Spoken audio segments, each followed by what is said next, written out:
നമസ്കാരം. പുതിയൊരു വീഡിയോയിലേക്ക് എല്ലാവർക്കും ഒരിക്കൽ കൂടി സ്വാഗതം. ധനവർദ്ധനവിന് നമ്മുടെ വീട്ടിലുള്ള ഉപ്പ് കൊണ്ട് പല വിധത്തിലുള്ള പരിഹാരങ്ങളും ചെയ്യാൻ സാധിക്കും. ദൃഷ്ടി ഒഴിയുന്ന സമയത്ത് ഉള്ളം കൈയിൽ ഉപ്പ് വച്ചതിന് ശേഷം ഒഴിഞ്ഞെടുക്കുന്നത് നമ്മൾ കണ്ടിട്ടുണ്ട്.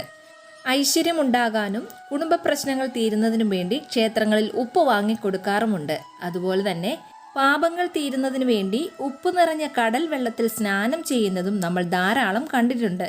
ഇതെല്ലാം അന്ധവിശ്വാസം എന്ന് പറഞ്ഞ് പുറം തള്ളുന്നവരുമുണ്ട്. ഉപ്പിൽ ലക്ഷ്മി കടാക്ഷം വളരെ കൂടുതലാണ്. മാത്രവുമല്ല, ദുഷ്ടശക്തികളെ ഇല്ലാതാക്കാൻ കഴിവുള്ള വസ്തു കൂടിയാണ് ഉപ്പ്. വീട്ടിലെ നെഗറ്റീവ് എനർജി ഇല്ലാതാക്കി ഐശ്വര്യം സമ്പത്തും വർദ്ധിക്കുന്നതിനും തൊഴിലിലും ബിസിനസ്സിലും മുന്നേറുന്നതിനും വിട്ടുമാറാത്ത കടബാധ്യത ഉള്ളവർക്ക് കടബാധ്യത തീർന്നു കിട്ടുന്നതിനും വേണ്ടി വീട്ടിൽ ചെയ്യാവുന്ന എളുപ്പ വഴിയിലുള്ള ഒരു കല്ലുപ്പ് പരിഹാരമാണ് ഇന്ന് ഈ വീഡിയോയിലൂടെ നമ്മൾ പരിചയപ്പെടാൻ പോകുന്നത്. ഈ വീഡിയോ ഒരുപാട് പേർക്ക് ഉപകാരപ്പെടുന്നതാണ്. സ്കിപ്പ് ചെയ്യാതെ വീഡിയോ കാണുക. ഈ വഴിപാട് ചെയ്യാനായിട്ട് കല്ലുപ്പാണ് ആവശ്യമുള്ളത്. കല്ലുപ്പിലാണ് ലക്ഷ്മി കടാക്ഷം കൂടുതലുള്ളത്. അതുകൊണ്ട് തന്നെ കല്ലുപ്പ് മാത്രമേ ഈ ഒരു വഴിപാടിന് വേണ്ടി ഉപയോഗിക്കാവൂ. ഉപ്പുപൊടി ആരും എടുക്കരുത്. ഒരു ഗ്ലാസ് ബൗൾ നിറയെ കല്ലുപ്പ് എടുക്കുക. ഇനി നിങ്ങളുടെ ഗ്ലാസ് ബൗൾ ഇല്ല എങ്കിൽ നിങ്ങൾക്ക് വലിയ മൺചിരാതുണ്ടെങ്കിൽ അതും എടുക്കാവുന്നതാണ്. ഒരു കാരണവശാലും സ്റ്റീൽ പാത്രങ്ങൾ ഈ ഒരു വഴിപാട് ചെയ്യുന്നതിന് വേണ്ടി ഉപയോഗിക്കരുത്. ഇനി ആവശ്യമുള്ളത് ഗ്രാമ്പു ആണ്. ഗ്രാമ്പു എടുക്കുമ്പോൾ ഒടിഞ്ഞതും കേടുവന്നതുമായിട്ടുള്ള ഗ്രാമ്പു എടുക്കരുത്. ഈ വഴിപാടിന് വേണ്ടി 7 ഗ്രാമ്പു ആണ് ആവശ്യമുള്ളത്. ഗ്രാമ്പു എടുക്കുമ്പോൾ മുകൾ ഭാഗത്തെ മുട്ട് ഉണ്ടെന്ന് ഉറപ്പുവരുത്തുക. മുട്ടില്ലാത്ത ഗ്രാമ്പു എടുക്കരുത്. ഇനി ഉപ്പിന് മുകളിലേക്ക് ഓരോ ഗ്രാമ്പുവും വെച്ച് കൊടുക്കുക. 7 ഗ്രാമ്പു ഇതുപോലെ ഉപ്പിന് മുകളിലായിട്ട് വെക്കുക. ഉപ്പിന് മുകളിലേക്ക് ഗ്രാമ്പു വെച്ചതിന് ശേഷം നിങ്ങളുടെ വീട്ടിൽ എത്ര മുറിയുണ്ടോ അത്രയും മുറിയുടെ ഓരോ മൂലയിലും ഉപ്പിൻ്റെ ബൗൾ കാണിക്കുക. ഓരോ മുറിയുടെ മൂലയിലും മുകളിൽ നിന്ന് താഴോട്ട് ഉപ്പ് ബൗൾ ഇങ്ങനെ കാണിക്കേണ്ടതാണ്. ഇതേ രീതിയിൽ മുറിയുടെ 4 മൂലയിലും കാണിക്കേണ്ടതാണ്. അതിനുശേഷം ഓരോ മുറിയുടെ വാതിലിന് പുറകിലും ഇതുപോലെ ഉപ്പ് കാണിക്കുക. ഓരോ മുറികളുടെ 4 മൂലയിലും പിന്നീട് കതകിന് പുറകിലും ഉപ്പിൻ്റെ ബൗൾ കാണിച്ചതിന് ശേഷം പിന്നീട് പുറത്തുനിന്നു ആരെങ്കിലും നമ്മുടെ വീട്ടിൽ വന്നാൽ കാണാത്ത രീതിയിൽ ഈ ഉപ്പിൻ്റെ ബൗൾ വയ്ക്കുക. അലമാരയുടെ താഴെയായിട്ട് ഒരു മൂലയിൽ ഇത് വയ്ക്കാവുന്നതാണ്.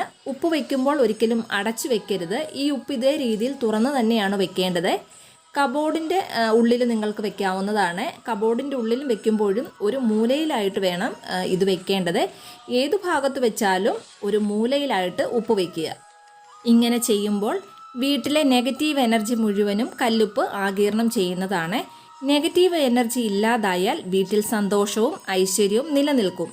ഇങ്ങനെ വെക്കുന്ന ഉപ്പ് 15 ദിവസത്തിന് ശേഷം വീണ്ടും പഴയ ഉപ്പ് മാറ്റി പുതിയത് വയ്ക്കാവുന്നതാണ്. 15 ദിവസത്തിന് ശേഷം ഈ ഗ്രാമ്പു നിങ്ങളുടെ വീട്ടിലുള്ള ചെടിയുടെ ചുവട്ടിലിടാവുന്നതാണ്. അതിനുശേഷം ഉപ്പ് നന്നായിട്ട് വെള്ളത്തിൽ കലക്കിയതിന് ശേഷം അടുക്കളയിലെ സിങ്കിൽ ഒഴിച്ചു വിടാവുന്നതാണ്. ഇങ്ങനെ ഒഴിച്ചു വിടുമ്പോൾ പൈപ്പ് തുറന്നു വെച്ചതിന് ശേഷം വേണം ഒഴിച്ചു വിടാനായിട്ട്. ഇനി അതുമല്ലെങ്കിൽ ആരും ചവിട്ടാത്ത സ്ഥലത്ത് ഈ വെള്ളം ഒഴിക്കാവുന്നതാണ്. നിങ്ങൾക്കിനി വീട്ടിൽ ചെടി ഇല്ല എങ്കിൽ ഗ്രാമ്പുവും ഇതുപോലെ തന്നെ ആരും ചവിട്ടാത്ത സ്ഥലത്ത് ഇടാവുന്നതാണ്. 15 ദിവസത്തിന് ശേഷം ഉപ്പും ഗ്രാമ്പും മാറ്റിയതിന് ശേഷം വീണ്ടും ഇതുപോലെ തന്നെ ചെയ്യാവുന്നതാണ്. ഇതേ രീതിയിൽ 3 മാസം തുടർച്ചയായിട്ട് ചെയ്യേണ്ടതാണ്. ഇങ്ങനെ ചെയ്യുമ്പോൾ നെഗറ്റീവ് എനർജി മാറി വീട്ടിൽ ധനം വർദ്ധിക്കാനും കടബാധ്യത ഇല്ലാതാകുകയും ചെയ്യും. അതുപോലെ തന്നെ ബിസിനസ് നടത്തുന്നവർക്ക് നിങ്ങളുടെ സ്ഥാപനത്തിൽ ഇതേ രീതിയിൽ തന്നെ ഈ ഒരു വഴിപാട് നിങ്ങൾക്ക് ചെയ്യാവുന്നതാണ്. ഇങ്ങനെ ചെയ്യുമ്പോൾ ബിസിനസ്സിൽ നല്ല രീതിയിലുള്ള ഉയർച്ച ഉണ്ടാകുന്നതാണ്. വീട്ടിൽ ഈ ഒരു വഴിപാട് ചെയ്യുമ്പോൾ തുടർച്ചയായിട്ട് 3 മാസമാണ് ചെയ്യേണ്ടത്. 6 മാസത്തിനുള്ളിൽ തന്നെ നിങ്ങളുടെ സാമ്പത്തിക ബുദ്ധിമുട്ടുകൾ മാറി നല്ല രീതിയിൽ സമ്പത്ത് വർദ്ധിക്കുന്നതായിരിക്കും. അതുപോലെ കടങ്ങൾ കുറേശ്ശെ ഇല്ലാതായി നിങ്ങളുടെ കടബാധ്യത പൂർണ്ണമായിട്ടും ഇല്ലാതാകുന്നതായിരിക്കും. ഒരു കാര്യം പ്രത്യേകം ശ്രദ്ധിക്കുക. ഇന്ന് ഈ വഴിപാട് ചെയ്തതിന് ശേഷം നാളെ രാവിലെ ആർക്കും സമ്പന്നരാകാൻ സാധിക്കില്ല. പൂർണ്ണ വിശ്വാസത്തോടു കൂടി ലക്ഷ്മി ദേവിയെ പ്രാർത്ഥിച്ചുകൊണ്ട് ഈ ഒരു വഴിപാട് ചെയ്യുക. പടിപടിയായി നിങ്ങളുടെ സാമ്പത്തിക നില മെച്ചപ്പെട്ട് ധനം വർദ്ധിക്കുന്നതായിരിക്കും. വീട്ടിലെ സ്ത്രീകൾക്കോ പുരുഷന്മാർക്കോ ഈ ഒരു വഴിപാട് ചെയ്യാവുന്നതാണ്.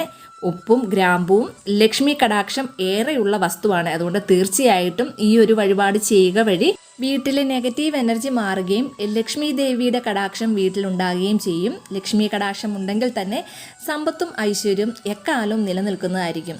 ഈ വീഡിയോ ഇഷ്ടമായെങ്കിൽ തീർച്ചയായിട്ടും ലൈക്ക് ചെയ്യാനും മറ്റുള്ളവരിലേക്ക് വീഡിയോ ഷെയർ ചെയ്ത് കൊടുക്കാനും മറക്കരുത്. ഇതുപോലെയുള്ള വീഡിയോസിനായിട്ട് ചാനലൊന്ന് സബ്സ്ക്രൈബ് ചെയ്യാനും മറന്നു പോകരുത്. വീണ്ടും നല്ലൊരു വീഡിയോ ആയിട്ട് വരുന്നിടം വരെ നന്ദി, നമസ്കാരം.